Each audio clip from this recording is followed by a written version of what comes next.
आदेशम। तो जो पिछला भाग था मेरा, उसमें मैंने बताया कि कैसे मैं उस व्यक्ति से मिला, उसके बाद माता जी से मिला, और फिर कैसे मैं बनारस पहुंचा। बनारस में कैंट रेलवे स्टेशन पे मेरे को लेने के लिए सतुआ बाबा जी के जो गनर हैं वो आए थे। फिर मैंने मतलब सामान था तो एक रिक्शा बुकिंग करना पड़ा, और मैं उनके साथ मोटरसाइकिल में उनके स्थान पे पहुंचा। तो रिक्शे वाला भी पहुंचा, उसने भी लगभग 200 रुपये लिए, और उससे पहले एक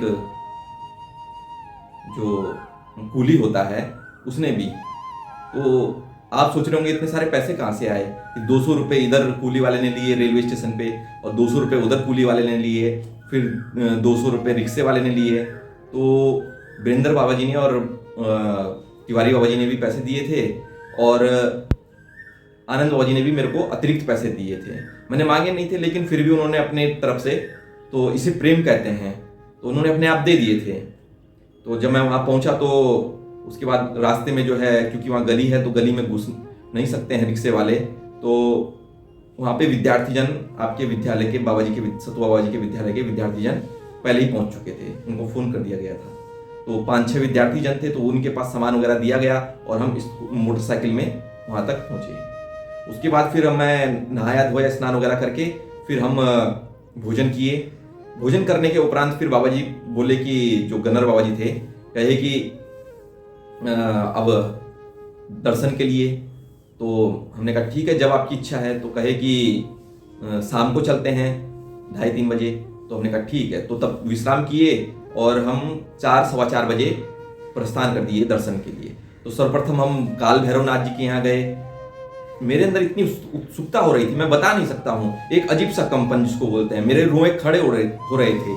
रोए एकदम ऐसा लग रहा था कि मैं आज कहाँ जा रहा हूँ दर्शन के लिए, मतलब साक्षात महाकाल के पास, कालनाथ भैरव जिनको कहते हैं।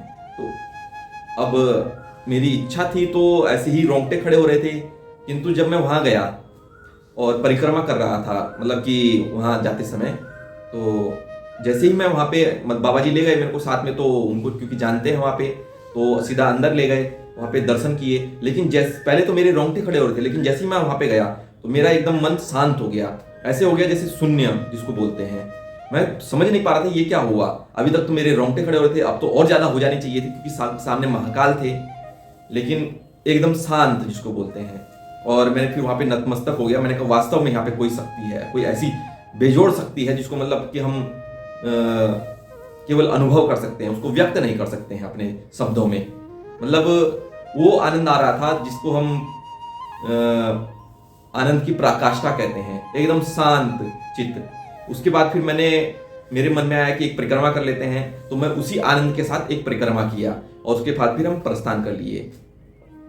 फिर जैसे ही हम बाहर आए तो मेरे मन में ख्याल आया कि एक बार ज्ञानेंद्र बाबा जी से, जो डॉक्टर ज्ञानेंद्र बाबा जी हैं, महाराज जी के शिष्य ही हैं, तो डॉक्टर ज्ञानेंद्र बाबा जी, क्योंकि अब मित्रता का और प्रेम का संबंध है, तो हमने सोचा उनसे एक बार बात कर लेते हैं यहाँ से, उनको भी दर्शन और आशीर्वाद का एक वो भेज लेते हैं वो भी। तो मैंने ज्ञानेंद्र बाबा जी को फ़ोन किया, तो कहे कि कहाँ हैं। हमने कहा वाराणसी में है, और महाकाल जी का आपके लिए आशीर्वाद है। तो कहे कि वहाँ पे वो आचार्य बाबा जी भी हैं, जो आयुर्वेद आचार्य बाबा जी। तो हमने कहा होंगे। तो कहे कि हम उनको नंबर भेजते हैं, वो BHU जरूर जाइएगा घूमने के लिए, वहाँ पे भी दर्शन कीजिएगा। तो हमने कहा ठीक है। उसके बाद फिर हम बाबा जी के साथ संकट मोचन के यहाँ गए, लेकिन रास्ते में हमने पहले घड़ी की दुकान देखी। तो घड़ी की दुकान में गए, लेकिन घड़ी हमें पसंद नहीं आई। फिर दूसरी तीसरी दुकान भी गए, लेकिन वहाँ भी पसंद नहीं आई। फिर हम संकट मोचन हनुमान जी के यहाँ गए। वहाँ पे भी भव्य और दिव्य रूप में हनुमान जी थे, और काफ़ी लंबी लाइन थी, लेकिन बाबा जी थे तो आगे चले गए, और फिर दर्शन करके परिक्रमा करके फिर वापस आ गए। उसके बाद फिर हम BHU के लिए गए। BHU में रास्ते में पड़ता है प्रवीण सिंह बाबा जी हैं, पहले यहाँ के गोरखनाथ के CO थे, अब वहाँ वाराणसी में CO हैं। तो हम उनसे मतलब फ़ोन किए, तो बाबा जी कहे कि अभी हम हैं नहीं। तो बाबा जी ने कहा कि कोई कीर्ते बाबा जी हैं, वो मिलने आए। तो वो सोचे कि कोई होगा पता नहीं मंदिर से, वो हमको इस नाम से नहीं जानते हैं, क्योंकि हम समाधि वाले बाबा जी नाम से प्रसिद्ध हैं। मतलब प्रसिद्ध क्या, वैसे ही बोलते हैं हमको, तो समाधि वाले बाबा जी के नाम से पता था। लेकिन हमारा नाम अभी तक किसी को पता नहीं है, कि किरते बोलते हैं। तो किरते किरते बोले तो उन्होंने कहा ठीक है, कल जब हम आएंगे बता देंगे। तो फिर हम BHU चले गए। BHU में बाबा जी का फ़ोन आया, क्योंकि वो ज्ञानेंद्र बाबा जी कर दिए थे वहाँ फ़ोन। तो कहे कि हम आपको BHU के गेट पे लेने आ रहे हैं। तो हमने कहा ठीक है। हम गेट के पास गए और बाबा जी ने वहाँ पे गाड़ी खड़ी की, गनर बाबा जी ने, और उसके बाद उनकी बाबा जी की गाड़ी में, आयुर्वेदाचार्य बाबा जी की गाड़ी में बैठ करके हम सबसे पहले उन्होंने दिखाया कि ये हॉस्टल है, ये गेस्ट हाउस है, यहाँ पे PM गेस्ट हाउस है, ये महाराज जी के ऐसा किया है, वहाँ पे ऐसा किया है। वहाँ पे रतन टाटा जी ने एक कैंसर का अस्पताल बनाया है जो BHU को दान में दे दिया है।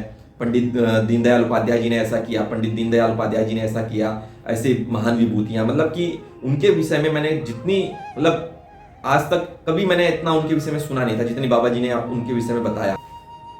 और वहाँ जाके जो मेरे को अनुभव प्राप्त हुआ, मतलब आश्चर्यजनक है ऐसी जगह। और बता रहे थे कि 2000 कुछ एकड़ में वो फैला है, लगभग 7-8 किलोमीटर के अंडर में है उसका एरिया जो है। वहाँ पे महिलाओं का अलग है, पुरुषों का अलग है, हॉस्टल और विद्यालय दोनों। और हर चीज़, मतलब संस्कृत से लेकर अंग्रेजी से लेकर अन्य, मतलब कि आधुनिक और प्राचीन दोनों शिक्षाओं का बेजोड़ संगम BHU को देखने को मिलता है, BHU में देखने को मिलता है। अब तो शायद नालंदा विश्वविद्यालय भी इसी तर्ज पे बन रहा है, किंतु हमें ऐसे बेजोड़ विश्वविद्यालय पूरे भारत में खोलने चाहिए। जगह जगह ऐसे विश्वविद्यालय होने चाहिए जहाँ पे लोग हर विभाग से अपने अंदर ज्ञान प्राप्त कर सकें। उसके बाद फिर हम बाबा जी के साथ गौशाला की तरफ होते हुए, और जो वहाँ पे प्राचीन काशी विश्वनाथ मंदिर जी का जो भव्य स्मृति रूप में मंदिर है, जो पंडित दीनदयाल उपाध्याय जी ने प्राचीन मंदिर की तर्ज पे बनाया है। डायग्राम जो उसका प्राचीन था, और आज तो हमको जो मंदिर देखने को मिलता है थोड़ा वो अर्ध है, आधा है। अभी पूरा होगा जरूर, महाराज जी के कार्यकाल में ही पूरा होगा, तो उसको आप आस लगाए बैठिए। लेकिन जो देखने को मिला हमें यहाँ पे, मेरे तो रोंगटे खड़े हो गए ऐसे उसको देखने में। वहाँ पे एक घड़ा था, तो उसमें बता रहे थे कि उसमें औषधीय रूप में कुछ चीजें रखी जाती थी, या कुछ ऐसे द्रव्य या विभूति औषधीय रूप में, मतलब कि विभूति को संशोधित करके उसको रासायनिक अभिक्रियाओं के द्वारा अभिमंत्रित करके जो भी रूप में, रासायनिक रूप में उसको रखा जाता था, मतलब सिद्ध करके रखा जाता था। और उन्होंने बताया कि नागार्जुन जो है वो आयुर्वेद के बहुत बड़े ज्ञाता थे, जिन्होंने स्वर्ण पारे से स्वर्ण बनाया था, कि पारे से स्वर्ण बनाया था, या फिर जो पारस पत्थर होता है उससे स्वर्ण बनाया था, मतलब जो भी है। तो नागार्जुन जो है बौद्ध धर्म के बहुत बड़े दार्शनिक हुए हैं और आयुर्वेदाचार्य हुए हैं बहुत बड़े।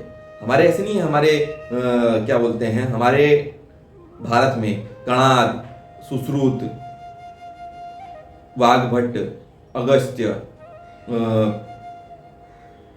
ऐसे ही महान विभूतियां, विश्वामित्र, ऐसे ऐसे महान वेदाचार्य, आयुर्वेदाचार्य, दार्शनिक, आदि गुरु शंकराचार्य जी, और भी बहुत सारे ऐसे दार्शनिक हैं जो हुए हैं, मतलब कोई गिनती नहीं है। आप कश्मीर फाइल में देखेंगे तो उसमें आपको एक डिटेल मिलती है कि कश्मीर के 2 दार्शनिक हुए हैं, कश्मीर के जो आयुर्वेदाचार्य हुए हैं, कश्मीर में जो, क्योंकि उस समय वो कश्मीर, कैलाश और काशी, ये सब जो थे उस समय के शिक्षा के केंद्र थे, उस समय की आधुनिक शिक्षा के केंद्र थे, और हमसे आज से कई हजार साल आगे थे। यदि आप महाभारत देखें तो महाभारत में ऐसे ऐसी जड़ी बूटियां, ऐसे ऐसे संयंत्र, ऐसे ऐसे अस्त्र और शस्त्रों के विषय में, ऐसी ऐसी चीजों के विषय में है जो कि हम आज सोच नहीं सकते हैं उस चीज को, तो आप लगा सकते हैं। तो देखने को मिला, बहुत आनंद आया। उसके बाद फिर हम दर्शन करके थोड़ा देर बैठे वहां पे, फिर हम वहां से दर्शन करके वापस बाबा जी के यहाँ आए। बाबा जी का जो घर है वो काशी विश्वविद्यालय के BHU के बगल में ही है, थोड़ा अंदर आकर के। तो बहुत प्राचीन घर है उनका, पुराना घर है। तो वहाँ पे फिर हमने बातें की, थोड़ा बैठे वहाँ पे, चाय वगैरह पी। तो मेरी नज़र जो है बगल में अलमारी थी, तो अलमारी पे गई। अब मैं पुस्तक को थोड़ा, मतलब पुस्तक की तरफ ध्यान अपने आप ही चले जाता है। मैंने कहा बाबा जी ये पुस्तकें, तो देखा तो बाबा जी 1-2 पे बाबा जी का नाम था, बाकी उस तरफ को उनका वो रखा था, उस तरफ नाम लिखा हुआ था। तो मैंने कहा बाबा जी आपने पुस्तकें, कहे हाँ हमको ये पुस्तक, फिर उन्होंने बताया कि ये महाराज जी के द्वारा हमने प्राकट्य इस पुस्तक का यहाँ पे ही हुआ है, जो महाराज जी का गोरक्षनाथ आयुर्वेदिक संस्थान है बालापार में। तो एक पुस्तक वो दिखाया हमको, फिर मैंने बाकी पुस्तकें देखी, तो देखा तो उसमें बाबा जी ने कहा कि ऐसी 27 पुस्तकें और बहुत सारे थीसिस, मतलब जिनको शोध कहते हैं, बहुत सारे ऐसे अनगिनत शोध वो किए हैं और करते रहते हैं। मैंने पहली बार जो ताड़पत्र होता है कन्नड़ भाषा में लिखा था वो उनके यहाँ देखा। मैं अचंभित रह गया कि ये ताड़पत्र से भी बाबा जी शोध कर रहे हैं। कहे मेरे को कन्नड़ आती है, बहुत सारे ऐसे हैं जिनको कन्नड़, चाइनीज, फ्रेंच, ये सब भाषाएं नहीं आते हैं, लेकिन उनको इंग्लिश, फ्रेंच, कन्नड़, संस्कृत को बहुत बड़े विद्वान हैं वो।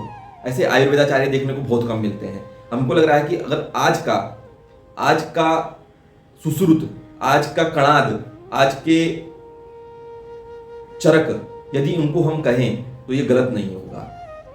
तो ऐसे महान विभूतियां मतलब और साधारण इतना रहते हैं कि मतलब हम सोच नहीं सकते हैं। आपको मिलवाएंगे उनसे, हम आएंगे अभी कल आएंगे 17 तारीख को, तो उनसे हम आपको मिलाएंगे 17-18 को जब भी आएंगे तो आपको अवश्य उनसे भेंट कराएंगे इस ऑनलाइन सिस्टम के द्वारा, इस यूट्यूब चैनल के द्वारा। तो इतने सिंपल हैं, जैसे ज्ञानेंद्र बाबा जी है ना, वो भी इतने सिंपल हैं कि मतलब एक बार क्या हुआ कि ज्ञानेंद्र बाबा जी आए, उस समय महाराज जी आ रखे थे, तो वहाँ पोर्टिको से होते हुए आए, किंतु यहाँ रास्ते में जो है कार्यालय गेट पे तो रोक दिया गया। उसके बाद चेकिंग की गई, उस रोक दिया गया, कहा कि अभी रुक जाओ अभी। तो बाबा जी कहे कि हमने साधना भवन में जाना, दोनों कहा अभी रुक जाओ, किसी को पहले बुला दो, नहीं तो फिर फोन करके बुलवा दो, या फिर तिवारी बाबा जी छोड़। तो बाबा जी खड़े रहे, 10-12 मिनट हो गए, नहीं आए। तो तब तक अचानक से बाबा जी की नज़र पड़ गई, आपके जयप्रकाश बाबा जी हैं जो गार्ड बाबा जी हैं। कहे आप यहाँ पे क्यों खड़े हैं? कहे कि थोड़ा, तो फिर उसके बाद कहे हाँ ये तो बाबा जी हैं, आइए आइए, फिर वो ले गए। तो इतने सिंपल है, मतलब कि जो आज्ञाकारी जिसको बोलते हैं कि उनकी आज्ञा का पालन करना, एक सिपाही की आज्ञा का भी वो पालन करते हैं, जबकि वो महाराज जी के सलाहकार हैं और भारत ड्रग कंट्रोलर भी रह चुके हैं, मतलब जो पूरे भारत में ड्रग को कंट्रोल करता है। आप लगा सकते हैं कि इतनी धैर्य, इतनी शीलता स्वभाव, इतना मतलब कहते हैं ना विद्या ददाति विनय, इतने विनयवान मैंने देखने को, हमको लाखों करोड़ों लोगों में 2-4 ही मिलते हैं। तो वैसे ही बीएचयू के वो बाबा जी हैं, आयुर्वेदाचार्य बाबा जी। अब नाम तो हम भी भूल गए वैसे, लेकिन चंद्रा नाम है उनका, डॉक्टर चंद्रा। वैसे पूरा नाम पता नहीं, याद नहीं है हमको, लिखा हुआ पुस्तक में। तो डॉक्टर चंद्रा बाबा जी हैं। तो उसके बाद फिर हम शाम को वहाँ से एक, उन्होंने भेंट स्वरूप एक बैग दिया मुझे, ये यहीं पे रखा हुआ है बैग, तो बैग दिया एक। उसके बाद फिर हम वहाँ से बाबा जी हमको गेट पर तक छोड़ के, उसके बाद हम मोटरसाइकिल में वापस आए। रास्ते में जो है हमें एक दुकान दिखी, छोटी सी शॉप थी, ज़्यादा बड़ी भी नहीं थी और ज़्यादा छोटी भी नहीं थी। तो वहाँ पे काफ़ी वैरायटी की घड़ियाँ थी। तो वहाँ पे मेरी पसंद जो है, मतलब मैं तो वैसे सोनाटा की चाहता था, लेकिन इसमें टाइटन और एक और कंपनी की घड़ी थी, उसमें दोनों वैसी ही घड़ियाँ मिली। तो हमने 2 घड़ी ले ली, तो 2 घड़ी ले ली, एक जो भी है, तो 2 घड़ी ले ली हमने। तो एक अपने लिए पसंद की और एक मैंने कहा देख लेते हैं किसके भाग्य में है। उसके बाद हम वापस आ गए। फिर आकर के, क्योंकि काफ़ी समय हो गया था, 8:30-9 बज गए थे, फिर हमने भोजन वगैरह किया और उसके बाद हम विश्राम में चले गए। रात्रि में थोड़ा बहुत जाप किया, उसके बाद बाबा जी के पास आके बैठ गए। बाबा जी आ गए थे तब तक, तो आकर के भोजन नहीं किया, उनके बाद बाबा जी के पास बैठ गए। तो सतुआ बाबा जी के साथ बैठे, तो बाबा जी दूर से ही मतलब कि कहो गुरु भाई, तो जैसे ही गुरु भाई कहते हैं तो मेरे को अंदर से मतलब एक अजीब सा प्रसन्नता उत्पन्न होती है। मैंने कहा क्या बाबा जी आप भी गुरु भाई, तो लेकिन अब हम बात नहीं काट सकते हैं, तो उन्होंने कहा कहिए गुरु भाई। तो हमने कहा ठीक है बाबा जी, आपका आशीर्वाद है। और मतलब इतना सीधे स्वभाव के हैं बाबा जी, इतने सरल स्वभाव के हैं, मतलब सतुआ बाबा जी की हम यदि कहें कि बड़े महाराज जी के सुनने में आता है कि वो भी इतने सरल स्वभाव के थे, तो उनकी तुलना उनसे की नहीं जा सकती है, लेकिन उसी स्वभाव के हैं जैसे बड़े महाराज जी थे। तो उसके बाद उनसे मिले, थोड़ा देर बैठे, तब तक उनके पास भी कुछ दर्शनार्थी बाहर से आए, फिर उनसे भी भेंट वगैरह की, फिर वो चले गए। फिर हमसे भी काफ़ी देर बात की। तो थोड़ा उनके बुखार वगैरह था, तो डॉक्टर बाबा जी और आए, उनके इंजेक्शन लगा। मैंने कहा बाबा जी अभी रुक जाइए, हो सकता है। फिर डॉक्टर से पूछी तो उन्होंने कहा अभी ठहर जाइए। उसके बाद फिर मैंने कहा आयुर्वेदाचार्य बाबा जी से पूछ लीजिएगा एक बार, वो आएंगे कल आपसे भेंट करने के लिए और दर्शन करने के लिए। उन्होंने कहा ठीक है। उसके बाद फिर बाबा जी से काफ़ी देर चर्चा हुई और फिर हम अपने कमरे में आ गए। फिर उसके बाद रात्रि में विश्राम करके फिर हम सुबह जो है, लगभग मेरी नींद जो है 2:30 पौने 3 बजे खुल गई थी। लगभग 11:30-12 बजे सोया मैं और 2:30-3 बजे उठ गया था। और उस बीच में भी नींद आ रही थी। हमारे कमरे में ही 2 व्यक्ति और सो रखे थे, तो वो अपने मदमस्त होके इधर उधर ऐसे वैसे मतलब आवाज़ सी आ रही थी, तो बार बार चौंकना पड़ रहा था। तो उसके बाद फिर हम सुबह जो है 3:30-4 बजे उठे। उसके बाद अपना शौच इत्यादि से जा करके उसके बाद फिर ध्यान वगैरह किए, और 4:30-4:45 बजे लगभग अकेले ही मैं, बाबा जी ने कहा था कि साथ में किसी को ले जाना, काशी विश्वनाथ में स्पष्ट दर्शन मतलब स्पर्श दर्शन मतलब कि छू करके दर्शन करा देंगे। हम सुने कि स्पष्ट दर्शन करा देंगे मतलब कि सामने से दर्शन कर। हम सोचे, मैंने कहा देख लेते हैं वही कैसा भी दर्शन होंगे। तो हम वहीं से नीचे निकले, मणिकर्णिका घाट से होते हुए वहाँ पे कुछ 3-4 पुलिस वाले बाबा जी थे। तो ऊपर बैठे थे 3 लड़के पुलिस वाले थे, नए नए थे शायद। तो बाकी नीचे थे NDRF वाले और एक पुलिस वाले बाबा जी, टीम 50 वाले थे, और उसमें 2-4 NDRF वाले बाबा जी थे। बगल में कुछ टोली बैठी थी दर्शनार्थियों की, तो वो चाय पी रहे थे। तो हमने कहा बाबा जी 3 चाय दे दीजिएगा। हम ऊपर देखे, बाकी हम नीचे गए, तो मैंने कहा बाबा जी आप लोग चाय पीने कहे, हम पी चुके हैं NDRF वाले और पुलिस वाले। तो मैंने कहा 3 चाय दे दीजिएगा बाबा जी ऊपर। तो 3 चाय दिए। उसके बाद फिर हम 50 रुपये दे दिए। कहे 2 चाय नीचे वाले भी हैं, वो भी पैसे नहीं दिए हैं। मैंने कहा पैसे तो दिए नहीं होंगे बाबा जी। कहे नहीं पैसे नहीं दिए अभी। तो मैंने कहा ये 50 रुपये लीजिए, और 2 चाय वो और 3 चाय ये। अंदर से प्रसन्नता होती है ना ऐसे व्यक्तियों को, मतलब जब आप किसी की सेवा करते हैं, मतलब किसी को देते हैं, तभी तो आपको वो चीज़ मिलेगी। अब जिस भाव से आप देंगे उसी भाव से आपको वापस मिलेगा। हम कहते हैं कि जो सरकारी व्यक्ति है वो ऐसे नहीं करते हैं हमारा, वो घूस लेते हैं, वो भ्रष्टाचार करते हैं। ऐसे करना किसने सिखाया? हमने। यदि मैं 100 रुपये देता हूँ काम करने के लिए, मतलब वैसे काम करने के लिए कि भाई लो, सेवा करने के लिए नहीं, काम करने के लिए, मेरा काम है, मैं तुम्हें 100 रुपये देता हूँ, तब तक बगल आया मैं 1000 रुपये देता हूँ, मेरा काम पहले करो। वो देखेगा अच्छा 1000 दे दे, वो तब तक बगल वाला बोलेगा मैं 10,000 दे रहा हूँ। लेकिन तीनों की गलती है। अगर एक बिना उसी के आ गया, वो तो गरीब व्यक्ति है, उसने कहा बाबा जी मेरा कर दो, तो वो कहेगा उसके पास तो कुछ है ही नहीं। तो पहले 10,000 वाले का, फिर 1000 वाले का, फिर 100 वाले का, फिर उसका होगा कि नहीं पता नहीं, लेकिन यहाँ तक हो जाएगा 100 वाले तक। तो बिगाड़ा किसने है? हमने बिगाड़ा है। सुधारेंगे कैसे? कि उनकी सेवा करके। अब ऐसा नहीं है कि जो काम कर रहा है या जो मतलब कि वो अपना ड्यूटी कर रहे हैं, कहते हैं ना स्लीपर सेल जिसको बोलते हैं, कि तब तक वो शून्य अवस्था में है, अर्थात किसी उसके वो हैं शून्य मतलब कि स्लीपर सेल हैं, कि तब तक वो बिना किसी उसके हैं जब तक कोई घटना नहीं घटी। और जैसी घटना घटी या घटना के प्रति सजग हुए, वैसे वो अपना काम शुरू कर देते हैं। जैसे हम हैं, जैसे काम नहीं है तो बैठे हैं आराम से। अब हम सोचते हैं कि नहीं, वो 24 घंटे हमारी ड्यूटी में लगे, एक पुलिस वाला जो है घूमता रहे, चारों तरफ चक्कर मारते रहे, हमारी हजूरी करे, तो ऐसा नहीं होगा। हाँ करेगा, वो आपका आदर तभी करेगा जब आप उसके प्रति सजग होंगे, उसके प्रति संवेदनशील होंगे, उसके प्रति कुछ करेंगे। कुछ करने का मतलब है कि कोई भी व्यक्ति है, चाहे वो कर्मचारी हो, चाहे वो अधिकारी हो, चाहे बड़ा कोई भी हो जो सरकारी जो सेवा में रहता है, सरकारी सेवा में कोई भी हो, या आम जनमानस भी हो, जब उसके प्रति आप संवेदनशील होंगे, मतलब बाबा जी आपने चाय पियेंगे, भोजन करेंगे, या अपने आप ही जाके देख लीजिए 10 रुपए की चाय पिलाने में क्या हो गया आपको, कौन सा हर्ज है? रास्ते चलते हुए हम 100 रुपए का फास्ट फूड में खर्च कर देते हैं, देखते हैं अरे आइसक्रीम, 100 रुपए की आइसक्रीम खा लेते हैं। तो 10 रुपए खर्च करने में क्या हो गया? अगर बदलना है भारत को, या भारत को बदलना है, समाज को बदलना है, तो हमें इस दिशा में जाना पड़ेगा। हमें अतिथि देवो भव के रूप में, जो पंचहव्य जिसको बोलते थे पहले प्राचीन समय में, कि घर में अगर भोजन बन रहा है तो 5 निवाले या 5 थालियां पहले से ही अलग से रख दी जाती थी। गौ, ब्राह्मण, अतिथि, पशु जो जीव होते हैं, और जो कुकुर होते हैं, कुत्ते, उनके लिए। क्योंकि कहते थे कि जो पशु पक्षी हैं, पशु पक्षी जिसमें गाय भी आ जाती है, गाय, अतिथि और ब्राह्मण के लिए ये जो 5 चीजें हैं ये रखे जाती थी अलग से। आज हमने ये सिस्टम खत्म कर दिया, क्योंकि हम वेदों को भूल गए हैं, अपने शास्त्रों को भूल गए हैं, हम शास्त्रों से इतर चल रहे हैं। हम जानकारी तो इकट्ठा करते हैं, आवश्यक है, आज के समय में जानकारी इकट्ठा करना आवश्यक है, किंतु यदि हम सोचे कि जानकारी के ही हिसाब से हम अपने संस्कारों को डेवलप कर लेंगे, तो ऐसा नहीं है।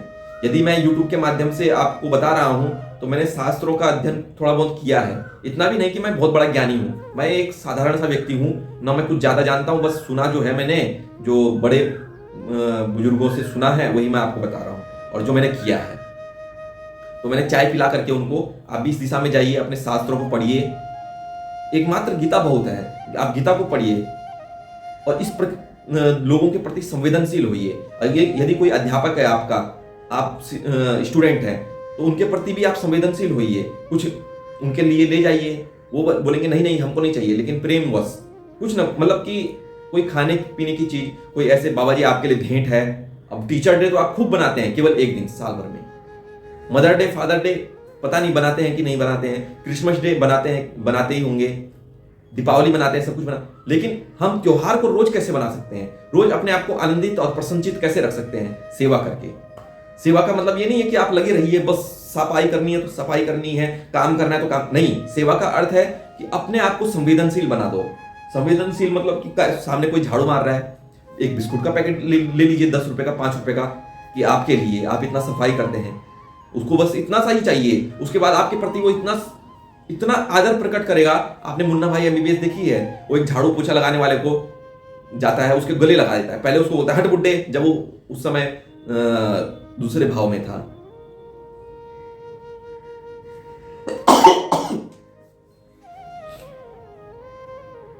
लेकिन जब वो बदलता है तो उसको गले लगा देता है वो, कि जादू की छप्पी।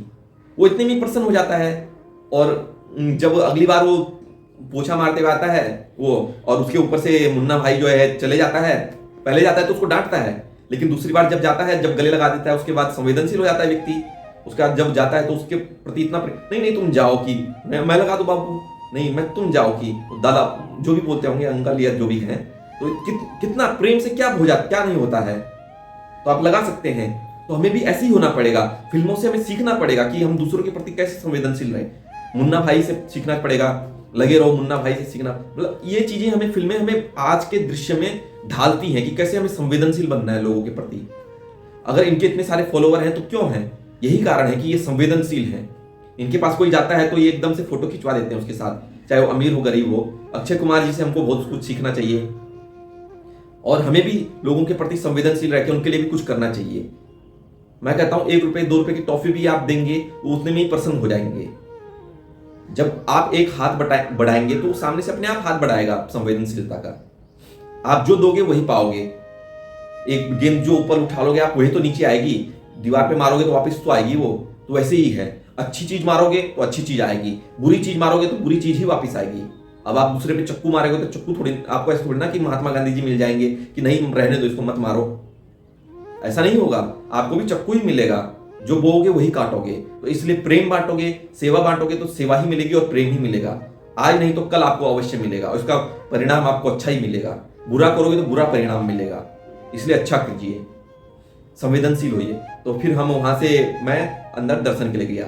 इतना मजा आया मुझे पहली बार, मतलब पिछली बार जब मैं गया था तो थोड़ा खनन का कार्य चल रहा था और छोटा सा मंदिर था, वहीं से दर्शन करके भ्रमण करके बाबा जी साथ, उस समय भी सतुआ बाबा जी भिजवाए थे हमको। उसके बाद आ गए सुबह ही 5 मिनट में। लेकिन इस बार गए तो अंदर देखे तो इतना भव्य मंदिर बन चुका है। मतलब महाराज जी ने इतना भव्य मंदिर बना दिया है कि शायद कोई सोचा ही होगा कि ऐसा। अयोध्या को देख लीजिए आप, बन रहा है सब महाराज जी की, और आप सब जो हैं भारतीय लोगों की, और मतलब कि सबका एक इसमें सहयोग है, क्योंकि आप समाज का ही तो सहयोग मूल है। और आप ही लोगों के आशीर्वाद से और जो बन रहा है सब गोरखनाथ जी का और रामचंद्र जी का, जिसका भी आशीर्वाद है और मेहनत है महाराज जी की, उसके नीचे, उनके नीचे काम करने वालों की, सहयोगियों की, कर्मचारियों की, अधिकारियों की, माननीय प्रधानमंत्री जी की, और अन्य बहुत सारे ऐसे लोग हैं। मतलब जितने भी भारतीय हैं सबका सहयोग है उसमें। यदि एक साथ ना होते तो ऐसा नहीं होता, चाहे उसमें हिंदू हो, मुस्लिम हो, किसी भी जाति धर्म नस्ल संप्रदाय से हो, क्योंकि आस्था का प्रतीक है। राम इकलौते किसी के नहीं है, वो सबके हैं। बस राम का नाम श्रेष्ठ है, बल्कि राम किसने देखा है राम को, लेकिन राम का नाम, जिसको तार करके वाल्मीकि जी बन गए थे रत्नाकर डाकू। रत्नाकर डाकू मतलब वाल्मीकि जी बन गए थे, जिसका नाम आकर के तुलसीदास जी तुलसीदास बन गए, जिसके नाम पा करके बहुत बड़े बड़े ऋषि मुनि जो तुच्छ व्यक्ति थे वो बन गए। तो आप तुच्छ व्यक्तियों से ऋषि मुनि बन गए। तो आप लगा सकते हैं राम का नाम कितना महान है। मरा मरा करके जब रत्नाकर डाकू वाल्मीकि बन सकता है, तुलसीदास राम राम करके इतने महान कवि कालिदास, और बहुत सारी विभूतियां हैं। महात्मा गांधी जी को देख लीजिए, रघुपति राघव राजा राम, पतित पावन सीताराम, इससे ही महान बन गए। तो इससे बड़ी और क्या चीज हो सकती है कि उनका नाम उनके नाम से श्रेष्ठ और कुछ नहीं है। वो तो उनका एक स्थान है जहाँ पे हमारे को अनुभव होता है कि ये वास्तव में ये राम का स्थान है, यहाँ पे हमें उनसे कुछ सीखने को मिलता है। वो स्थान है जो हमें याद दिलाता है कि भगवान राम यहीं हुए थे भारत में, कृष्ण यहीं हुए थे भारत में, मथुरा में, काशी में भगवान शिव हुए थे। भारत में ऐसी सी महान विभूतियों के मतलब दर्शन होते हैं, तो उनका स्थान है वो, जिसको हमें प्रेरणा देता है, जो हमें याद दिलाता है कि यहाँ पे इन महान विभूतियों के जन्म हुए थे, इनका स्थान हुआ था, यहाँ पे ये तपस्या किए थे, यहाँ पे ये किए थे, यहाँ पे कर्म किए थे। राम विदेश में क्यों नहीं हुए, कृष्ण विदेश में क्यों नहीं हुए, देवता विदेश में क्यों नहीं हुए? क्योंकि ये जो है भारत भूमि मातृभूमि थी। देश, हमारा देश जो है वो जन्म देव भूमि थी। इसको आर्यव्रत कहते थे, इसको इंद्रप्रस्थ कहते थे, ये देवताओं की भूमि थी, इसको भारत कहते थे। ये भरत, राजा भरत, भरत का अर्थ है ज्ञान। भारत जो होता है ज्ञान का प्रतीक है, भारत का अर्थ ही ज्ञान है। और महाभारत जहां हुआ वो महाज्ञान जहां है वही महाभारत है। तो भारत जो है वो ज्ञान का प्रतीक है, और ज्ञान में ही तो विश्वास होता है, और ज्ञान ही हमको सर्वोच्च बनाता है। और जहां ज्ञान है, जहां सत्य है, वहीं ईश्वर है। तो इसलिए भारत में ज्ञान में ईश्वर समाहित है। क्योंकि हमारे जो योग है, योग परंपरा में हठ योग, राजयोग, ज्ञान योग, कर्म योग, संन्यास योग, भक्ति योग, ये सब योग हमारे ही ऋषि मुनियों ने हजारों साल पहले दे दिए थे। तो ये ऐसी जन्म भूमि है, ऐसी कर्म भूमि है, ऐसी मातृभूमि है। तो जब मैं दर्शन करने गया तो एक गेट से होते हुए, दूसरे गेट से होते हुए एक जगह पे स्थान में पहुंचा। मैंने कहा, एक पुलिस वाले बाबा जी थे, तो उनसे कहा, मैंने कहा बाबा जी दर्शन, कहीं कहाँ जाना है? कहीं, मैंने कहा दर्शन के, कहीं लाइन में लग जाओ। तो लाइन में लग गया तो मैं आखिरी था। मेरे बाद पीछे से 2 लड़के और आए जो बलिया के थे, जो मेरे को बाद में बताए बलिया के थे। तो लग गए, उसके बाद फिर पीछे से लाइनों में और लग गए। तो वो पीछे से चर्चा कर रहे थे कि बलिया के बागी होते हैं। अब हमको क्या पता कि बागी होते हैं, कैसे बागी होते हैं। हमने पूछ लिया, आदेश बाबा जी, मैंने कहा कहाँ से पधारे हैं आप? कहे बलिया से। मैंने कहा यहाँ कुछ काम, कहे CRPF की भर्ती है उसमें देने आए हैं। मैंने कहा पढ़ाई कहाँ तक की है? कहे कि इंटर कर लिए हैं और उसके बाद आगे ग्रेजुएशन देखते हैं, और पहले तो CRPF में देखते हैं। कहे लिखित परीक्षा है। तो मैंने कहा बाबा जी बागी का अर्थ क्या होता है? तो मैंने कहा वही बागी जो आपकी बागी टाइगर श्रॉफ की मूवी थी जो। कहे नहीं वो बागी नहीं, बलिया के जो बागी हैं वो बागी दूसरे होते हैं, उन्होंने अंग्रेजों के विरुद्ध युद्ध छेड़ दिया था। तो मैंने कहा अंग्रेज तो अब चले गए हैं, अब काय के बागी? कहे नहीं, पहली गोली जो है वो बलिया वालों ने चलाई थी, और अंतिम गोली भी बलिया वालों ने चलाई थी। पहली गोली तो आपके पांडे थे, क्या नाम था उनका, नाम याद नहीं आ रहा है, आएगा तो बता देंगे हम। तो पहली गोली भी बलिया वालों ने चलाई, वो भी पांडे थे, और दूसरी गोली भी बलिया वाला, अंतिम गोली भी बलिया वालों ने चलाई, वो भी पांडे थे। तो जो भी है, उसके बाद फिर चर्चा हुई, कहे कि बताइए, तब तक वहां से VIP वाले जो है उधर से ले जा रहे थे, पुलिस वाले जो मतलब 2-4 लोग, तो कहे VIP वाले उधर से हैं। मैंने कहा देखिए बाबा जी, जो सशक्त है ना वो जा सकता है उधर से, लेकिन जो भक्त है वो यहीं से जाएगा, क्योंकि वो भक्त है, उसको धैर्य रखना आता है, वो भगवान के प्रति समर्पित है। सशक्त जो है उसके पास धन है, वो जल्दी के चक्कर में जाएगा, वो जल्दी के चक्कर में भगवान को भूल जाएगा। यदि किसी को दर्शन करने के लिए जाना है वास्तव में, जो भक्त है, तो सीधा सामने वाले गेट से आए, क्योंकि वहीं से भगवान की दृष्टि सामने पड़ती है हमेशा, अगल बगल में नहीं। अब कृष्ण भगवान देख लीजिए आप, जब अर्जुन जो है कृष्ण भगवान के उसमें युद्ध के लिए उनकी सेना लेने गया था, तो सबसे पहले दुर्योधन जा चुका था, लेकिन दुर्योधन कहाँ चले गया? उनके सिर के बगल में। तो कृष्ण भगवान के सिर के बगल में गया, अर्जुन गए, वो उनके सामने चरणों के सामने खड़े हो गए। तो जैसे ही उनकी निंद्रा खुली, वो उठे, तो उन्होंने कहा कहो अर्जुन क्या है, कब आए और क्या है, मतलब क्या हाल चाल है? उन्होंने कहा, तब तक दुर्योधन बोला कि प्रभु उनसे पहले तो मैं आ गया हूँ यहाँ पे। उन्होंने कहा कि मैंने तुमको देखा नहीं, पहले तो सामने जो है वो जो मेरे चरणों के सामने था, मैंने उसको देखा जो मेरे सामने खड़ा था, जो सामने से आया, तो इसके लिए मुझे माफी कीजिएगा। तो बताओ तुम कैसे हो, कहाँ से? तो उन्होंने कहा कि ऐसी सी बात है। तो वही चीज मैं कहना चाह रहा हूँ। तो दर्शन के लिए दिव्य, जो भगवान की दिव्य दृष्टि है, जो दर्शन के लिए दृष्टि है, जो आशीर्वाद की दृष्टि है, वो सामने से पड़ती है, हमेशा सामने पड़ती है। तो हमेशा चौखट से क्यों जाते हैं भगवान के दर्शन के लिए, या घर में? हम तो खिड़की से भी जा सकते हैं, या बगल के दरवाजे भी नहीं। जब शादी होती है तो चौखट से अंदर लाते हैं बहू को, जब कोई भी कार्यक्रम होता है तो चौखट पे ही सजाते हैं सब कुछ। क्यों? क्योंकि वहीं पे वो एक मार्ग है, वो मुख्य बिंदु है भगवान के दर्शन के लिए, भगवान के आशीर्वाद का। तो वही चीज है कि हमें भगवान के दर्शन के लिए सामने से हमेशा चौखट से जाना चाहिए या भगवान के भक्त की तरह जाना चाहिए। तो मैंने कहा वो तो सशक्त है, लेकिन वो केवल स्पष्ट या जो भी दर्शन है वो करने के लिए वीआईपी तो बन गए हैं, लेकिन वो भक्त नहीं हो सकते हैं, वो केवल पैसे का दिखावा कर रहे हैं। मैंने कहा ये देखो, ये वो कर रहे हैं, क्या बोलते हैं, अभिषेक कर रहे हैं। तो मैंने कहा करने दीजिए उनको, भाव होना चाहिए। अगर भक्त हैं आप और आपके अंदर भाव है तो भगवान वही है जहां भाव है। जब भगवान कह सकते हैं कि मन चंगा तो कटौती में गंगा, तो फिर क्यों नहीं यहाँ पे भगवान मूर्ति रूप में हमारे सामने ही हो सकते हैं। भगवान किस रूप में हमारे सामने आए, बस भाव होना चाहिए, भक्ति होनी चाहिए, धैर्य होना चाहिए, सहनशील होना चाहिए। जिस दिन ये हो गया उस दिन भगवान आपके सामने होंगे। कण कण में ईश्वर है, हर क्षण में ईश्वर है, पल पल में ईश्वर है, ईश्वर हर जगह विद्यमान है। ये मैं नहीं, हमारे शास्त्र कह रहे हैं और आज विज्ञान भी कह रहा है कि हर कण कण में एक ऊर्जा है, एक चेतनता है। चाहे वो पत्थर हो, चाहे सीमेंट हो, चाहे बालू हो, चाहे जल हो, हर एक कणों के अंदर ईश्वर है, चेतना है, ऊर्जा है। वही ऊर्जा तो ईश्वर है। तो फिर उसके बाद लाइन में लगे, लगभग 45-50 मिनट से ऊपर हो गए थे। तो धीरे धीरे करके आगे बढ़े। तो फिर उधर से होते हुए तो पहले ललक थी कि भगवान के दर्शन जैसे ही वहां पे गए तो स्पष्ट दर्शन हुए, मतलब कि सामने ही भगवान थे, उनके दर्शन किए और उसके बाद निकल गए। पता ही नहीं चला दर्शन कब 45 मिनट 50 मिनट वहां पे खड़े थे। तो दर्शन के लिए मतलब लालायित थे, अंदर से हो रहा था, भाव आ रहा था कि हाँ भगवान के लिए दर्शन के लिए खड़े हैं। लेकिन जब दर्शन हो गए तो उसका पता ही नहीं चला कि भगवान के दर्शन हुए भी कि नहीं। मतलब एक अनुभव हुआ कि पता नहीं चला कि भगवान के दर्शन हो गए। तो वही चीज है, मतलब जब तक हम धैर्य बना के उस चीज के लिए, एक लक्ष्य है उसके लिए खड़े हैं, तब तक वही मूल है। जब जो हम कहते हैं ना लक्ष्य की प्राप्ति के लिए जो हम अपने चरण जो जा रहे हैं, वो रास्ता मुख्य है। जो रास्ता है जो हमने तय किया लक्ष्य तक के लिए, लक्ष्य मुख्य नहीं है। लक्ष्य तो प्राप्त हो गया, बस उसके बाद क्या है, लक्ष्य खत्म। लेकिन जो हमने चले हैं जिस मार्ग पे, वो मूल है। तो हमने 45 मिनट जहां पे खड़े थे, वो भाव की अभिव्यक्ति थी, वो धैर्य और सहनशील का एक स्वभाव था, एक प्राकट्य था, एक हमारे अंदर उसका प्रतिबिंब था कि धैर्य सहनशील होना, इसी को कहते हैं। उसके बाद फिर हम दर्शन करके वो अपने चले गए। रास्ते में एक लड़का था जो मतलब कि जिसकी तबीयत खराब हुई, छोटा आगे लगा था, वो बाबा जी के साथ उनके गोद में था, तो थोड़ा उल्टी कर गया था। उसको फिर उधर ले गए। वो हमने फिर उनको अस्पताल ले जाने के लिए कोशिश की, लेकिन उन्होंने कहा ठीक है। एक पुलिस वाले बाबा जी ने सहयोग किया।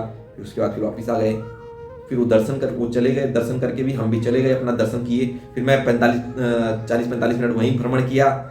फिर उससे होते हुए आपका पैदल ही मणिकर्णिका घाट की तरफ चले गया। लेकिन इस बार बाहर के रास्ते गया तो पता नहीं कहाँ भटकते आगे निकल गया। फिर वहां से पूछते घाट के किनारे होते हुए वहां पे एक तालाब भी था नीचे, जो कुछ ताल था।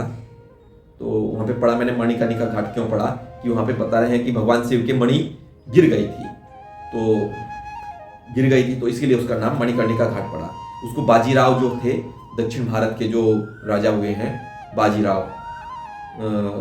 तो उन्होंने उसका उद्धार करवाया, बाजीराव और उनके सहयोगियों ने। तो अभी याद नहीं है जिसने भी करवाया होगा, लेकिन उन्होंने करवाया था। तो उसके बाद फिर हम आए, फिर इधर दर्शन वगैरह करके फिर वापस कमरे में चले गए।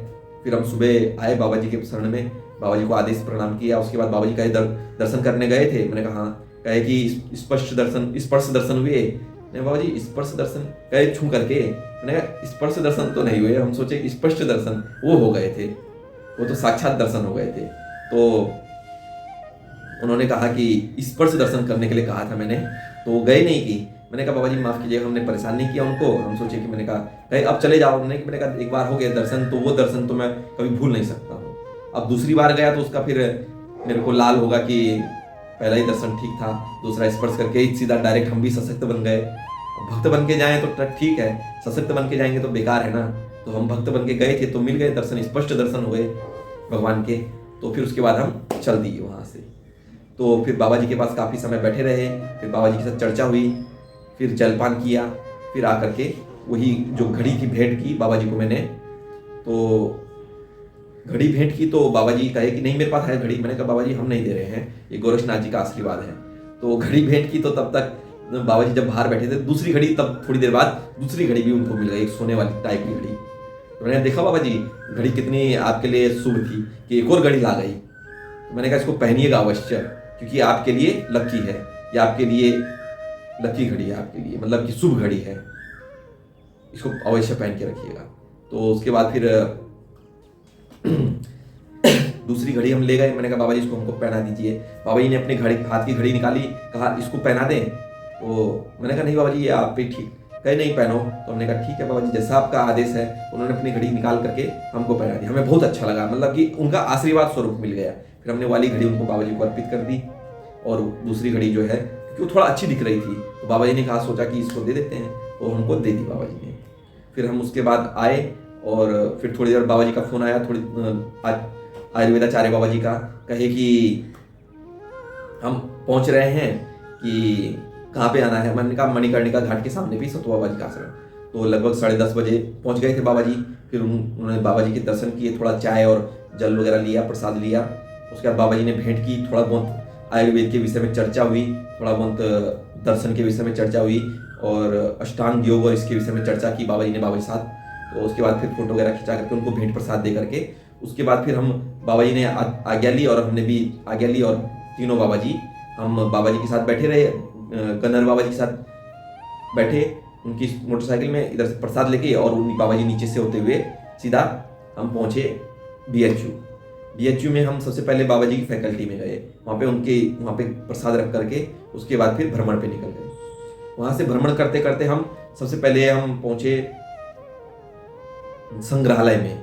संग्रहालय में मैंने आज तक कभी ऐसा संग्रहालय नहीं देखा था, जहाँ पे पहली दूसरी सदी से लेकर के और 19वीं 20वीं सदी तक के चित्र, आरेख, मूर्तियां जो ध्वस्त की गई थी मुगलों के द्वारा या अन्य किसी के द्वारा, या जो भी मूर्तियां थी, प्राचीन मूर्तियां देखने को मिली। मतलब वो आनंद आ गया। हमने जो 1.5-2 घंटे वहां पे दिए, मन वैसे नींद आ रही थी बाहर आकर, तो क्योंकि हम इतना डीपली उसको देखे। तो बाबा जी भी कह रहे थे, गन्नर बाबा जी, कि इतना डीपली तो हम आज तक कभी पढ़े नहीं होंगे, पढ़ते तो यहाँ नहीं होते, तो इतना डीपली देखे कि उसका रंग कलर कैसे बनाए होंगे, कैसे, मतलब कि क्या लग रहा था अंदर जाके। ऐसा लगा कि हमने पूरा भारत दर्शन कर लिया, भारत की जो प्राचीन इतिहास है वो दर्शन कर लिया।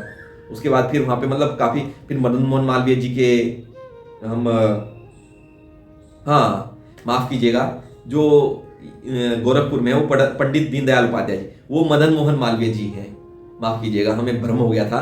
तो वो मदन मोहन मालवीय जी के दर्शन किए। तो यही होता है कि भाई नाम याद नहीं रहता मुझे, हाँ शक्ल याद रहती है। मैं 1000 के बीच में से भी व्यक्ति को पहचान लूंगा, भाई आदेश बाबा जी कैसे हैं आप, लेकिन नाम याद नहीं रहेगा। बाबा जी क्योंकि कहते हैं, तो नाम किसी किसी का याद रहता है, लेकिन वैसे याद नहीं रहता है। तो मदन मोहन मालवीय जी के, जो पंडित माफ़ कीजिएगा, मदन मोहन मालवीय जी के वहाँ पे उनकी स्मृति थी, उनकी फोटोएं, उनके कपड़े, उनका इत्यादि जो भी था, उनका कलम वगैरह, ये सब देखने को मिला। और मुगल कालीन और उससे पहले के जो पाषाण युग के और उसके बाद के मध्यकालीन, मतलब कि प्राचीन, मध्यकालीन और आधुनिक इतिहास का जो संग्रहालय था, उसके रूप में वो निर्मित है। फिर हम 1.5-2 घंटे बाद बाहर आए। उसके बाद फिर हम इधर आयुर्वेद, जहाँ पे जड़ी बूटियों के पेड़ थे, वहाँ पे गए। वहाँ पे बाबा जी ने अपने मित्र को फ़ोन किया, जो सरदार बाबा जी हैं, तो उनका नाम भी याद नहीं मेरे को, तो आने वाले हैं परसों। त्रिमूर्तियाँ यहाँ पे आएंगी, डॉक्टर ज्ञानेंद्र बाबा जी, आयुर्वेदाचार्य बाबा जी, और जड़ी बूटी के जो जानकार बाबा जी हैं पेड़ पौधों की, तो उनसे मिले। तो उन्होंने हमको 2-4 पेड़ों के विषय में बताया। उसके बाद फिर काफ़ी चर्चा हुई। उन्होंने कहा कि अगर मेरे को ये चीज़, हम एक संस्था भी चला रहे हैं, कि जो हम बताएंगे अगले वीडियो में आपको कौन सी संस्था चला रहे हैं, हमें भी नहीं अभी याद है।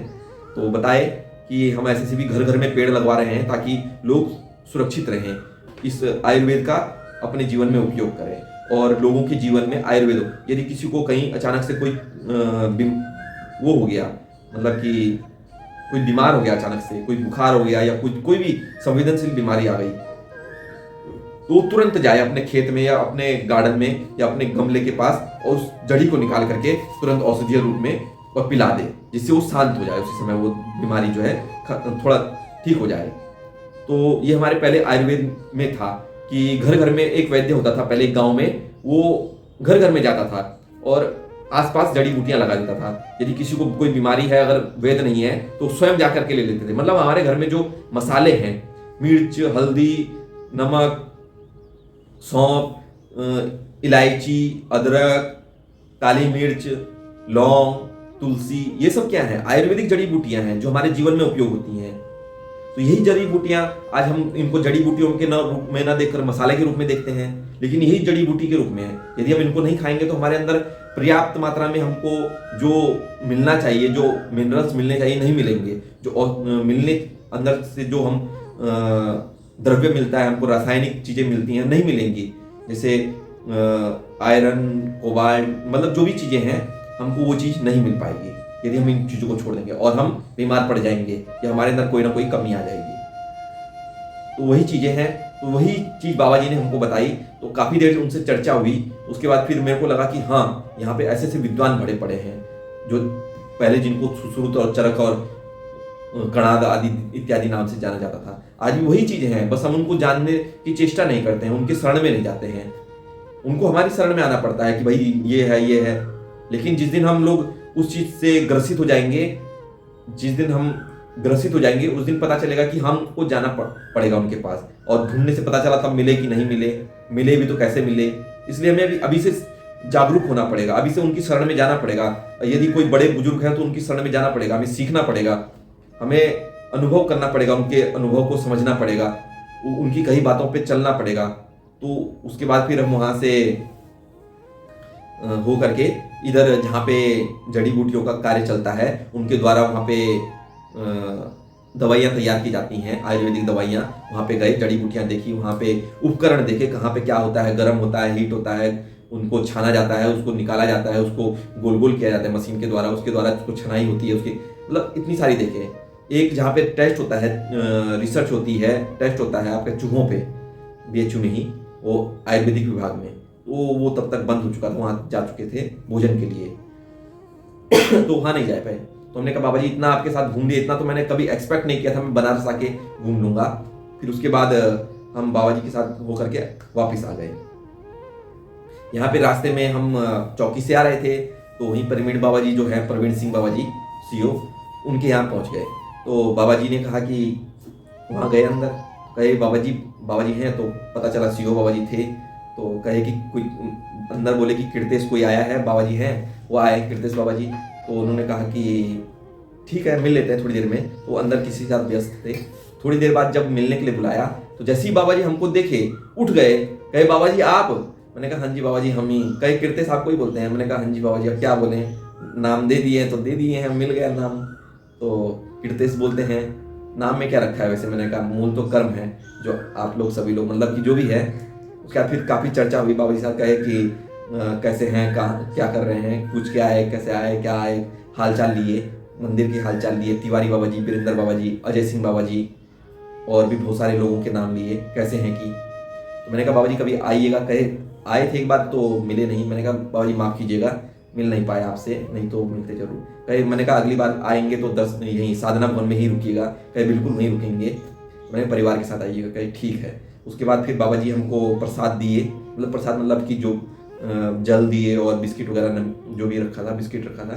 तो हमने कहा बाबा जी माफ़ कीजिएगा, अभी हम लेके ही आ रहे हैं। तो बोतल थी वहाँ पे पानी की। तो मैंने कहा बाबा जी आपका प्रसाद स्वरूप समझ करके, प्रेम स्वरूप ये जल हम ले जा रहे हैं, मैं बिस्किट तो माफ़ कीजिएगा। तो बाबा जी उनको, गनर बाबा जी को बोले इनका ध्यान रखिएगा विशेष, यहाँ आए तो कोई दिक्कत ना हो, पूरा घुमाइएगा जहाँ जहाँ गए बाबा जी। उसके बाद फिर जो भी, मतलब मैं भुजिया ले गया था, बाबा जी को भेंट की। फिर उसके बाद हम मिल करके फ़ोटो खिंचवा करके, फ़ोटो वैसे मेरे को वैसे ही पसंद नहीं है, लेकिन बाबा जी के साथ अच्छा लगा मिल करके, फ़ोटो खिंचवाए। उसके बाद फिर आ गए। फिर हम मंदिर आए तो बाबा जी, फिर भोजन हम किए बाबा जी के साथ बैठ करके, वही गनर बाबा जी और हम और 1-2 लोग और थे, भोजन किए। और उसके बाद फिर देखे तो अभी तक भोजन चल रहा था, मतलब 2-4 लोग। तो हम पूछे, मैंने कहा बाबा जी ये भोजन, कहे यहाँ 24 घंटे भोजन चलता है फ्री में यहाँ पे। वहाँ पे बाबा जी हर घर में मंदिर है, हर घर में, मतलब कि पूरे काशी में हर घर में आपको ऐसे मिलेगा, मंदिर मिलेंगे वहाँ पे। हर घर में आप 24 घंटे कभी भी चले जाइए। अन्नपूर्णा वहाँ पे एक वो चलता है संस्थान के द्वारा, वहाँ पे आप 24 घंटे आपको फ्री निःशुल्क भोजन मिलेगा। बाकी आप वहाँ किसी के भी यहाँ चले जाइए, हर घर में जहाँ मंदिर है वहाँ पे आपको फ्री में भोजन मिलेगा, निःशुल्क भोजन। मतलब इतना, मतलब काशी जाए तो मतलब कि ये अनुभव होता है कि हम वो प्राचीन जगह, प्राचीन सभ्यता जो हमारी थी, संस्कार थे, वापस आ गए हैं। कि हर घर में भोजन रखा गया है अतिथि के लिए, हमेशा रखा गया है। चाय पानी भोजन जो मर्जी वो ले लीजिए, मठों में तो है ही, हर घर में वहाँ पे रखा गया है। तो यही चीज़ हमें अन्य स्थानों पे भी लानी है, हर घर में। मतलब कि पूरे भारत में जहाँ भी हम जाएं, चाहे वो मंदिर हो, मस्जिद हो, चर्च हो, गुरुद्वारा हो, या किसी का घर हो, हर घर में एक एक व्यक्ति के लिए एक टोकन रख दीजिए बाहर पे लटका करके कि भाई ये एक व्यक्ति का भोजन है। जो टोकन लेके गया, पहले जिसने टोकन प्राप्त कर लिया उसको भोजन मिल गया, फिर बाकी अगले उसमें घर में देखेगा जिसको भोजन करना है तो टोकन रखा होगा यहाँ पे। क्योंकि ऐसे में कोई व्यक्ति भूखा नहीं रहेगा। फिर इससे क्या होगा कि प्रत्येक व्यक्ति को भोजन मिलेगा। जाओ, चाहे वो अमीर हो गरीब हो, जो भूखा है, भूख लगी है, टोकन उठाया, बस टोकन कर लिया और उस घर में चले गए। वो भी आपका अतिथि स्वीकार करेंगे, क्योंकि आप अतिथि मतलब बिना तिथि के आने वाला, कभी भी आ सकता है, उसको अतिथि बोलते हैं। और अहोभाग्य ऐसे व्यक्ति के जिसके यहाँ अतिथि आए बिना किसी समय परिस्थिति के, अचानक से पहुंच गए, जो भी आपके पास रूखा सूखा है उसके सामने समर्पित कर दिया। अब भगवान श्री कृष्ण को देख लीजिए, जब पांडव वनवास में थे तो भगवान श्री कृष्ण पांडवों से मिलने गए थे। अचानक से पता चला कि दुर्वासा ऋषि को कौरवों ने, दुर्योधन ने भेज दिया, सुयोधन ने भेज दिया है कि भाई वहां जाओ, वहां भी आपका अतिथि होगा।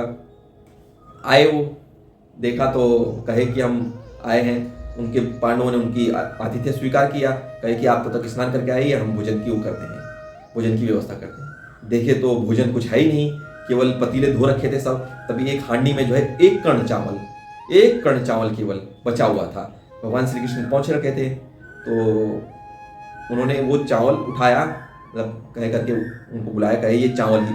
उन्होंने कहा अहम ब्रह्मास्मि सर्व आत्मन, जो है सभी आत्माओं को, सभी आत्माएं संतुष्ट हो जाए इस भोजन से। और पानी के साथ संकल्प करके उसी भोजन को ग्रहण कर लिया।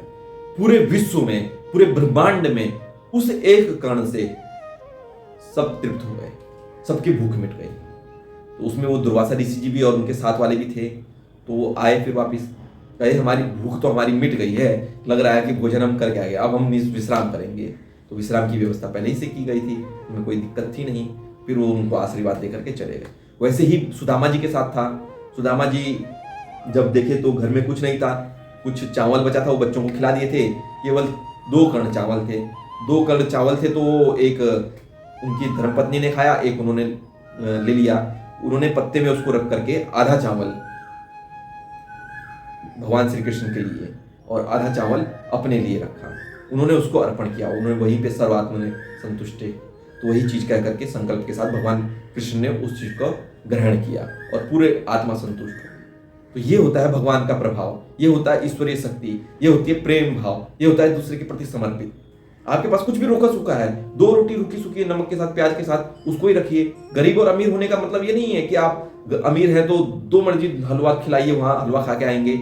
नहीं, आप अगर गरीब भी हैं तो 2 रोटी रखे होंगे, वो ये नहीं कहेगा कभी कि ये गरीब है, ये मेरे को क्या खिलाएगा। अमीर आदमी गया, अमीर आदमी है मतलब कि वो, उसको तो पकवान चाहिए, नहीं, वो आपके प्रेम के प्रति वहां पे आया है। उसको अगर आप रूखा सूखा 2 रोटी और प्याज भी और थोड़ा सा नमक भी दे देंगे, वो उसी में संतुष्ट हो जाएगा। वो बोलेगा मिला तो, ये भाव है आप लोगों का, ये प्रेम है।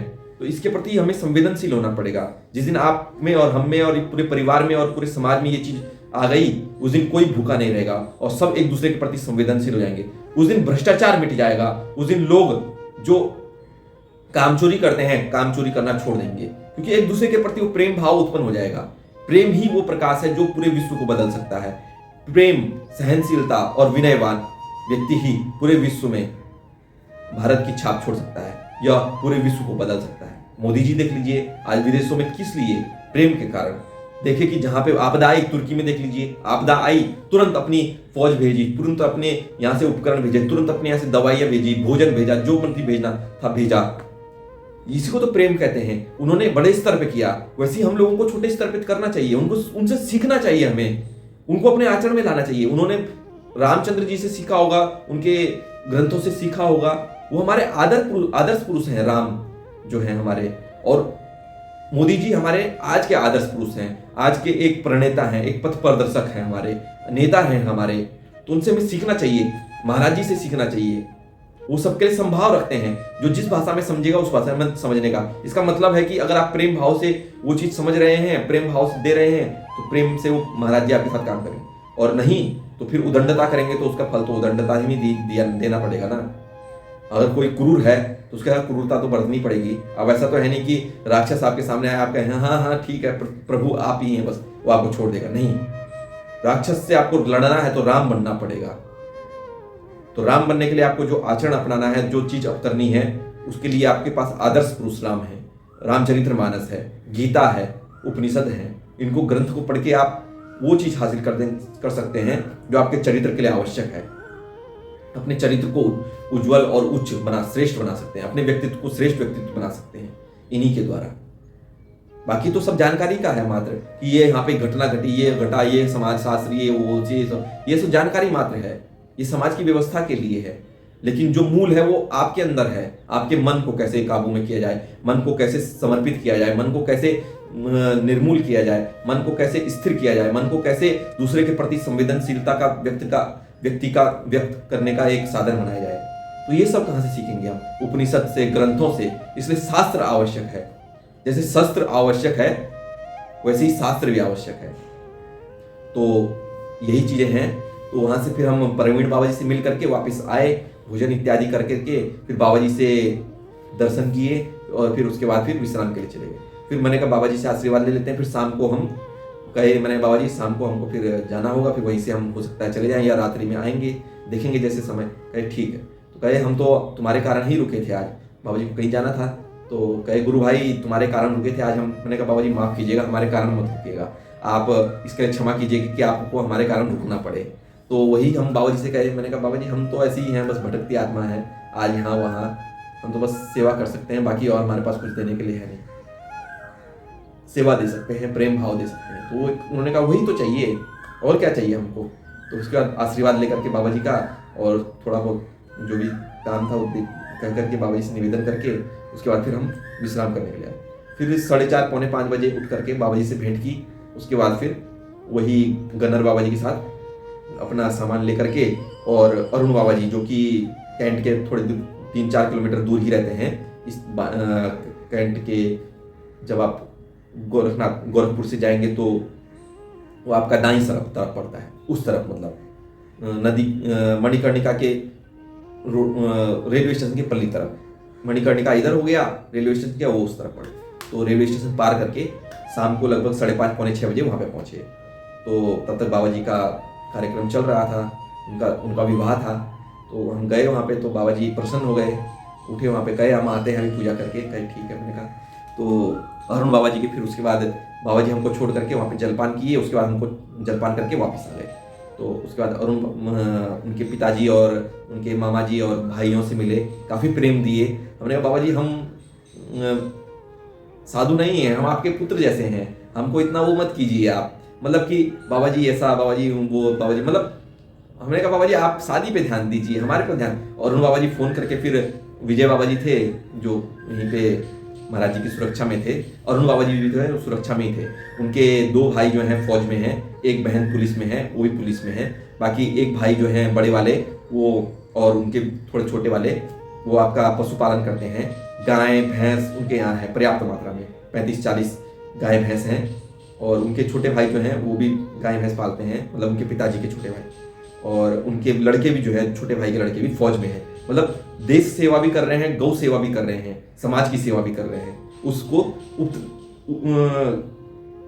उत्तम व्यवस्था करके उन्होंने कि दूध को उचित मूल्य पर के लोगों को देते हैं। तो इसे कहते हैं देश सेवा भी और समाज सेवा भी। वहाँ पे मेरे को देखने को मिला। उसके बाद फिर हम बाबा जी से मिले।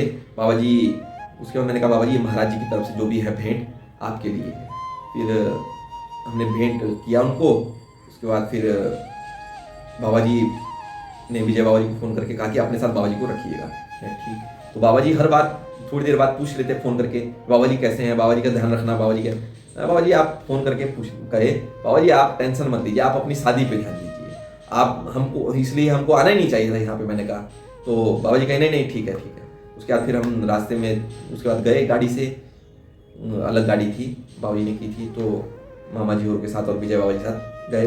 उसके बाद फिर 10:30 पौने 11 बजे लगभग वहाँ पे जल्दीबाजी में भोजन करके फिर पौने 11 मतलब 11:30 बजे तक हमको स्टेशन छुड़वा दिया था बाबा जी ने। तो उनके पिताजी से मिले हम जब बाद में, तो कहे कि जो भी है अब ऐसा ही है, माफ़ कीजिएगा। तो हमने कहा बाबा जी बहुत अच्छा हुआ, ऐसा कुछ नहीं। कहे भोजन वगैरह कर लिया ना? कहे, मैंने कहा हाँ। कहे नहीं किया नहीं तुमने? मैंने कहा कर लिया बाबा जी, विजय बाबा जी से पूछ लीजिए आप, हमने कर लिया। कहे बहुत जल्दी कर लिए? मैंने कहा हाँ क्या करें बाबा जी, अब जल्दी जाना है। मैंने कहा ठहरते, लेकिन तब कोई कार्यक्रम है, कोई व्यवस्था वैसी आग पड़ी है, तो हमने फिर प्रस्थान कर दिया। उसके बाद फिर हम रेलवे स्टेशन आए, छुड़वा दिए हमको। रेलवे स्टेशन आके फिर हमने एक मोबाइल से पहले गनर बाबा जी को फ़ोन किया। मैंने कहा बाबा जी वहाँ पे जो सामान है उसको कृपया करके भिजवा दिए, लेकिन उनका नंबर नहीं मिला। तो आनंद बाबा जी को फ़ोन किए रात को 11:30 पौने 12 बजे, तो वो भी परेशान हो गए बाबा जी, लेकिन फिर भी हमने परेशान कर ही दिया था। अब तो मैंने कहा बाबा जी ऐसी सी बात है, उनको फ़ोन करके बोल दीजिएगा। तो वहाँ से बोल दिए। उसके बाद फिर उनका अचानक से फ़ोन आ गया, तो कहे, मैंने कहा बाबा जी हम गेट इस बार 2 नंबर पे नहीं, 1 नंबर पे ही गाड़ी आ रही है, और सीट नंबर मेरा 57 है, B3 में ही है, AC कोच स्लीपर में।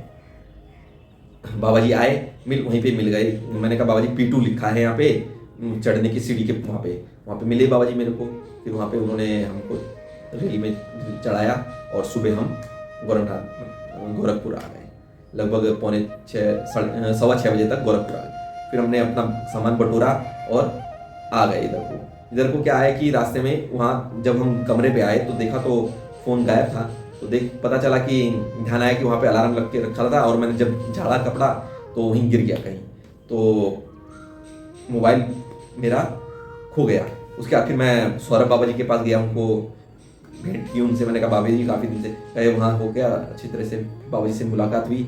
फिर उसके बाद मैंने कहा बाबा जी ऐसी बात है, कहे अब तो मुश्किल मिल पाएगा। तो बाबा जी स्नान कर रहे थे, फिर वो आनंद बाबा जी को फ़ोन किया उनके फ़ोन से। उसके बाद फिर वो भी परेशान हो गए, तो उन्होंने फिर पता चला कि अचानक से जो फ़ोन है वो किसी व्यक्ति को मिल गया था जो कि आनंद बाबा जी को जानते थे। तो उसमें जितने भी फ़ोन नंबर थे व्हाट्सएप पे, नंबर नहीं है मेरा, मतलब मेरे पास अपना नंबर नहीं है, लेकिन व्हाट्सएप नंबर है जो किसी बाबा जी के नंबर से मैंने लिया है। तो व्हाट्सएप नंबर था उसमें सब, वहीं से फिर उन्होंने व्हाट्सएप के द्वारा रेलवे स्टेशन से ही सबको फ़ोन किया एक तरफ से, कहे ये मोबाइल है। तो अंत में आनंद बाबा जी को भी किया होगा, तो आनंद बाबा जी ने कहा हम यहाँ पे हैं, ले लेंगे हम। तो उनको फिर मिठाई वगैरह जो भी दे करके, उनके भाग्य में लिखा था शायद वो मिठाई लेना, तो उनको दे करके मोबाइल ले आए। तो हमने कहा जो लिखा होता है भाग्य में वही होता है, हमको कोई गम नहीं था। कहते हैं ना मिल जाए तो कम नहीं, ना मिले तो गम नहीं। मैंने कहा वो कोई बात नहीं, खो जाता तो जिसके भाग्य में था उसको मिलता।